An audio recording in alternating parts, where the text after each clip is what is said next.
لیکن حدیث ایک ہے جس کو میں اکثر عرض کیا کرتا ہوں، وہ ہے انما الاعمال بالنیات، اعمال کا دار و مدار نیتوں پر ہے، وانما لامرئ ما نوی، اور آدمی کے لیے وہی ہے جس کی اس نے کیا کی نیت۔ آپ نے 15-20 سال لگائے، آپ کی نیت تھی ڈاکٹر بنیں گے اور پھر بیماروں کا علاج کریں گے، کہیں ملازمت سرکاری مل جائے گی یا اپنا پرائیویٹ کریں گے اور اپنا سرمایہ اور اپنا روزگار حاصل ہوگا، بس آپ نے اتنی نیت کی تو یہ تو ملے گا، لیکن اس کے علاوہ کچھ نہیں۔ اگر اتنا ہی ملا تو یہ نفع والا سودا، اس لیے میں ڈاکٹروں سے خصوصی گزارش کیا کرتا ہوں کہ 2 نیتیں رکھا کریں۔ ایک تو سب سے بڑی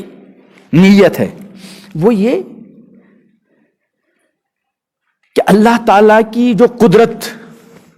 ایک تو اس پوری کائنات میں جگہ جگہ اللہ تعالیٰ کی قدرت کے نشانات ہیں، یہ آسمان، یہ زمین، یہ پہاڑ، یہ سمندر، یہ درخت، یہ ساری چیزیں، اس کو عالم اکبر کہتے ہیں۔ ایک ہے یہ انسان، اس کو عالم اصغر، وہ عالم اکبر، یہ عالم، اور قرآن میں ہے وفی انفسکم، تمہاری جانوں میں بھی اللہ تعالیٰ کی قدرت کی نشانیاں، افلا تبصرون۔ تو پہلی نیت ڈاکٹر صاحب ڈاکٹری پڑھنے کے لیے یہ کرے کہ مجھے اللہ کی معرفت حاصل ہو، میں اللہ کی قدرت کو سمجھوں۔ اور ظاہر بات ہے انسان کے اندر کا جو اللہ کا جو نظام ہے، جو سسٹم ہے، اور جس طرح کی عظیم الشان پرزے ہیں، ان کو پڑھنے کا جو موقع ڈاکٹروں کو آتا ہے وہ کسی اور کو نہیں۔ کوئی آنکھ کو پڑھتا ہے اور سال ہا سال آنکھ کو پڑھنے میں گزر جاتے ہیں، لیکن چونکہ آنکھ کو اس لیے پڑھتا ہے تاکہ آنکھ کا علاج کرنا آ جائے، اور علاج کر کے میں اپنی فیس وغیرہ مجھے مل جائے، ٹھیک ہے، وہ ایک ضمنی چیز ہے۔ لیکن اس آنکھ کو پڑھ کر اس آنکھ بنانے والے کی معرفت، پہچان حاصل ہو، اس کی نیت عموماً نہیں ہوتی۔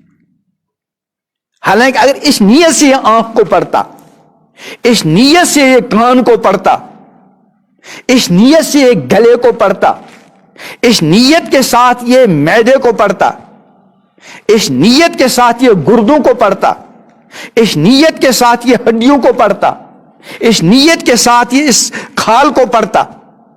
تو اس کو اللہ تعالی کی عظیم معرفت حاصل ہوتی۔ شاعر پڑھنے والوں میں کوئی ایسا پڑھنے والا نہیں ہے آپ حضرات کے علاوہ جس کو اللہ نے یہ موقع دیا ہو۔ ایک تو وہ آیات ہیں جو قرآن کی آیات ہیں، ایک ہے آفاقی آیات، اور ایک ہے انفسی آیات۔ ان انفسی آیات کو پڑھنے کا سب سے بہترین موقع آپ حضرات، اور سال ہا سال آپ کے گزر جاتے۔ میں ایک مرتبہ آپ کی اسی JVC میں آیا بچی کو لے کر، ایک آنکھ کے ڈاکٹر کے ساتھ میری بات ہوئی، تو ان کا کہنا تھا ہم جتنا پڑھتے ہیں، جتنا آگے بڑھتے ہیں، ہم کو اس چیز کا احساس ہوتا ہے کہ ہم کو کچھ پتہ نہیں، یعنی جتنا ہم نے پڑھا، اور ابھی تو ہم نے کچھ بھی نہیں پڑھا۔ اور ایک جملہ انہوں نے کہا، وہ میں کئی جگہ یونیورسٹی میں جمعہ کبھی پڑھا دیتا ہوں اکثر، تو وہاں بھی میں نے یہ بات کہی کہ ان ڈاکٹر صاحب کا کہنا یہ تھا کہ ایسا لگتا ہے کہ جو دوائی اندر جاتی ہے یہ پہلے اللہ سے اجازت مانگتی ہے کہ مجھے کیا کرنا ہے۔ تو پہلی نیت ڈاکٹروں کی یہ ہو، ہم اس لیے ڈاکٹری پڑھیں گے تاکہ اللہ تعالیٰ کی عظیم الشان قدرت جو ہمارے اندرون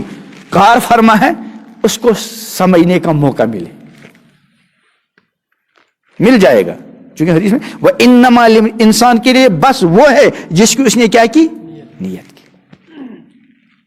پھر جب انسان یہ ڈاکٹر صاحب اندر کو پڑھے گا، بدن کے اندر موجود ایک ایک پرزے کو پڑھ کر اس کے سامنے اللہ کی قدرت،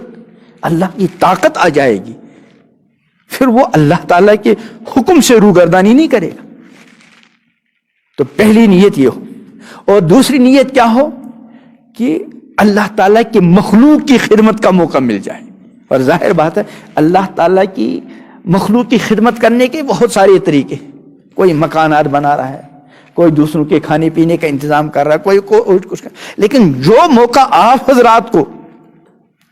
انسانی خدمت کا ملتا ہے، بعض مرتبہ ایک ڈاکٹر رات کے 2 بجے 3 بجے بیمار کے ساتھ لگا ہوا ہے، اپنی نیند کی قربانی دیتا ہے۔ کبھی کبھی انسان کو رشک آتا ہے کہ سب سوئے پڑے ہیں اور یہ اللہ کا نوجوان بندہ جو ہے ایسے لوگوں کا علاج معالجہ کر رہا ہے جن کے ساتھ کوئی رشتہ داری نہیں، اور اس انداز سے پیش آ رہا ہے شاید اپنے ماں باپ بھی وہ معاملہ نہ کرے۔ تو خدمت خلق کا موقع سب سے زیادہ آپ کو ملتا ہے۔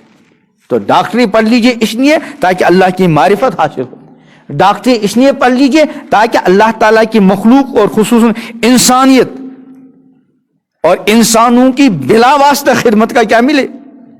موقع مل جائے۔ اور رہا وہ روزگار کا معاملہ، وہ تو خود بخود